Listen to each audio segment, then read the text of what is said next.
Hi hello नमस्कार. स्वागत आहे तुमचं माझ्या एका नवीन व्हिडिओमध्ये.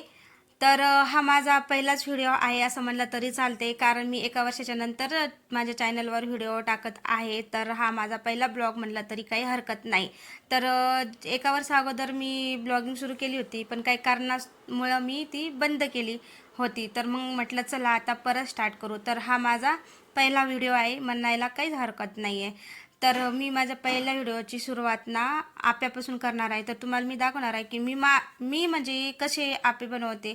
तर खायला पण एकदम भारी आणि टेस्टी लागतात, आणि बनवायला पण म्हणजे कोणती पण गोष्ट नवीन बनवायची असली तर थोडं तर म्हणजे राडा राडा पडते आणि मुश्किल पण जाते.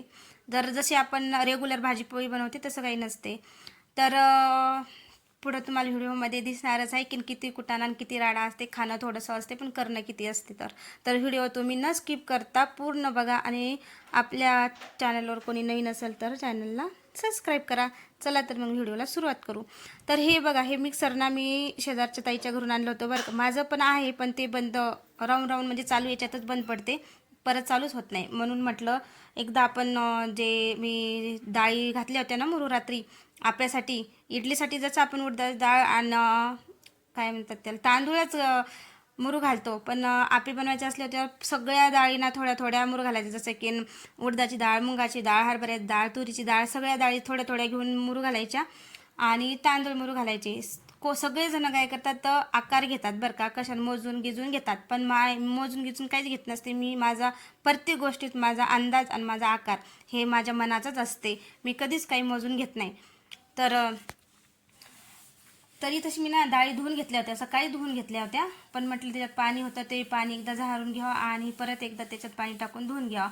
तरी तशी मी जे शेजारच्या ताईच्या घरून मिक्सर आणलं होतं ना, ते पण माझ्या मिक्सरसारखंच बंद पडते. पण एवढं म्हणजे बंद पडलं तरी त्यांचं चालू होते. माझं तर एकदा बंद पडलं की ते चालू व्हायचं नावच घेत नाही. तर ते लावून बघितलं, म्हटलं चालू आहे का नाही, पाहिलं. त्याच्यानंतर मी तशी डाळी जे धुतल्या होत्या सकाळी ना, त्या परत एकदा धुवून घेत होती. कारण डाळीचे किती डाळी धुवा पण एक अर्धा टक्कर त्याच्यात राहते म्हणजे राहतेच.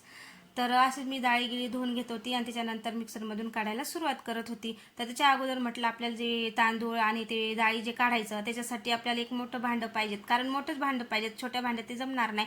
आणि जर ठेवायचंच म्हटलं 2-3 तास काढल्याच्या नंतर तर ते ऑलरेडी म्हणजे आपोआप फुगते. तर त्यासाठी मोठंच भांडं पाहिजेत.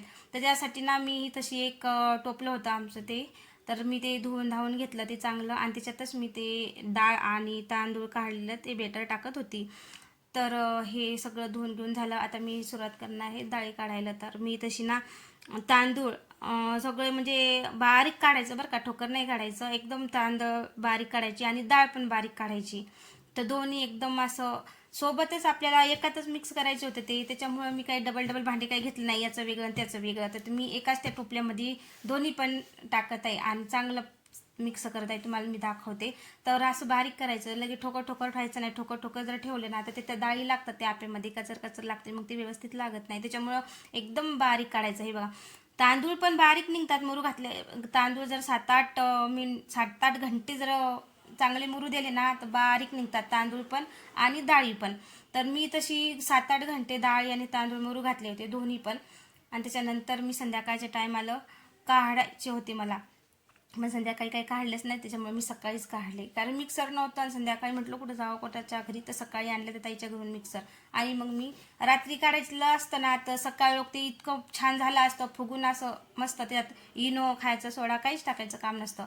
पण नाही झालं माझ्याकडून काढणं, त्याच्यामुळे मी सकाळीच काढलं. आणि त्या टोपल्यामध्ये दोन्ही पण अशी मस्तपैकी असं मिक्स करून घेतलं. मिक्स केल्याच्या नंतर तशी मी आपे करायला सुरुवात करत होती, कारण ऑलरेडी पहिलेच उशीर झाला होता आणि भूक पण लागली होती. तर मी इथं सगळं काढून घेतलं आणि मला वडे करायचे होते, मला वडे पण खायचे होते. त्याच्यासाठी थोडीशी डाळ ना अशी ठोकर ठोकर काढून घेतली की जेणेकरून त्यात 5-6 वडे झाले पाहिजेत. फक्त एवढीच डाळ ठेवली होती मी, बाकीची सगळी काढली होती. तर डाळी गिळी सगळ्या काढून झाल्या. काढून झाल्याच्या नंतर मी ते इथलं जे घाण होतं म्हणजे सांडलं गिंडलं होतं ना, ते तांदूळ डाळ ते सगळी साफ करून घेतली. मिक्सरवर सांडलं होतं ते, मिक्सर पण स्वच्छ करून घेतलं आणि एका साईडनं ठेवून दिलं. आणि त्याच्यानंतर मी इथं लागली आप्पे करायला. तर आप्पे करायला हे बघा, मी जे टमाटर आणि कांदा कापून ठेवला होता ना, तर तेच थोडंसं तेल टाकून त्याच्यात थोडंसं आरटकच्चं भाजत होती.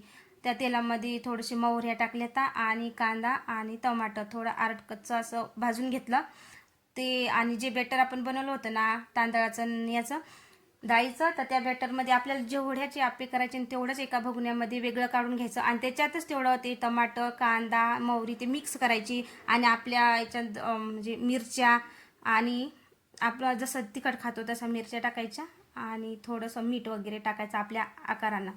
तर ते मिक्स करायचं आणि त्याच्यानंतर त्याच्या आपले त्यात खायचा सोडा टाकायचं काम नाही, काहीच नाही. तर एकदम मस्त झाले होते. तशी मी ठेवले पण होते गॅसवर त्यात टाकून, तुम्ही पाहू शकता. तुम्हाला काढून पण दाखवते मी आता. आणि एकीकडून मी तशी पराठा पण केला होता. तर पराठा पण ते खूप भारी झाला होता त्याच्यापासून पराठा, इडली, डोसा म्हणजे सगळं काही करू शकतो एकाच बेटरनं. तरी तशी छानपैकी असं मी तुम्हाला काढून पण दाखवते. तर असे झाले होते आपले भारी आप्पे, खायला पण एकदम टेस्टी लागत होते ते.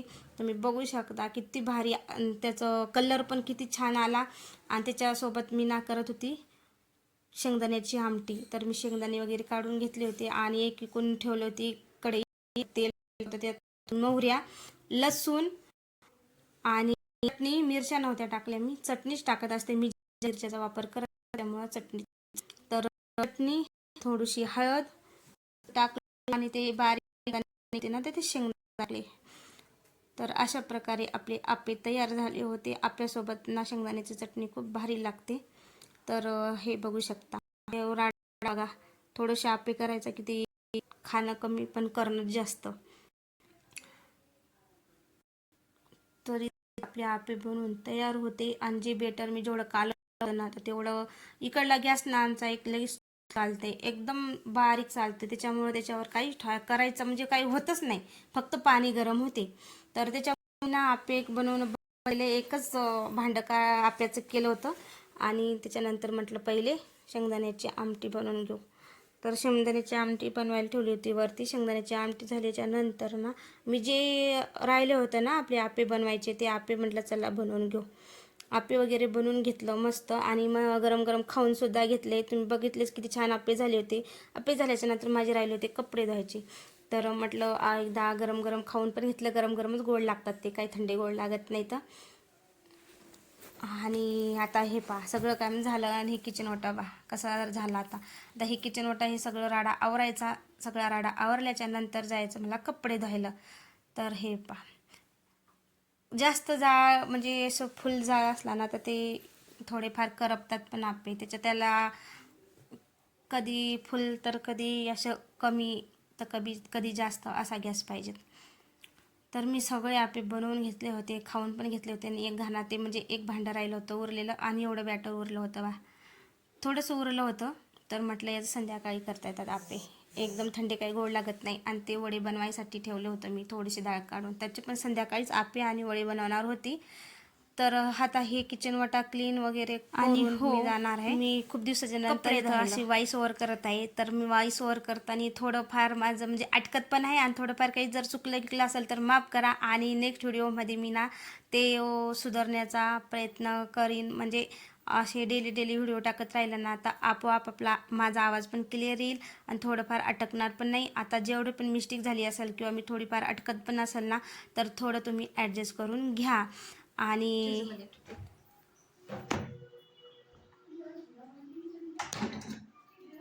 फ्रीजमध्ये ठेवून दे ना. तर हे सगळं घेते दारू पटपट. किचनवरला पसारा घेतला आवरून. आता मी चालले आता धुणं धुवायला. आता मी येते धुणं घेणं झाल्याच्या नंतर झालं मग का सकाळचं. तर तुम्ही व्हिडिओ संपूर्ण बघा. आणि आपल्या चॅनलवर कोणी नवीन असेल तर चॅनलला सबस्क्राईब करा. धन्यवाद.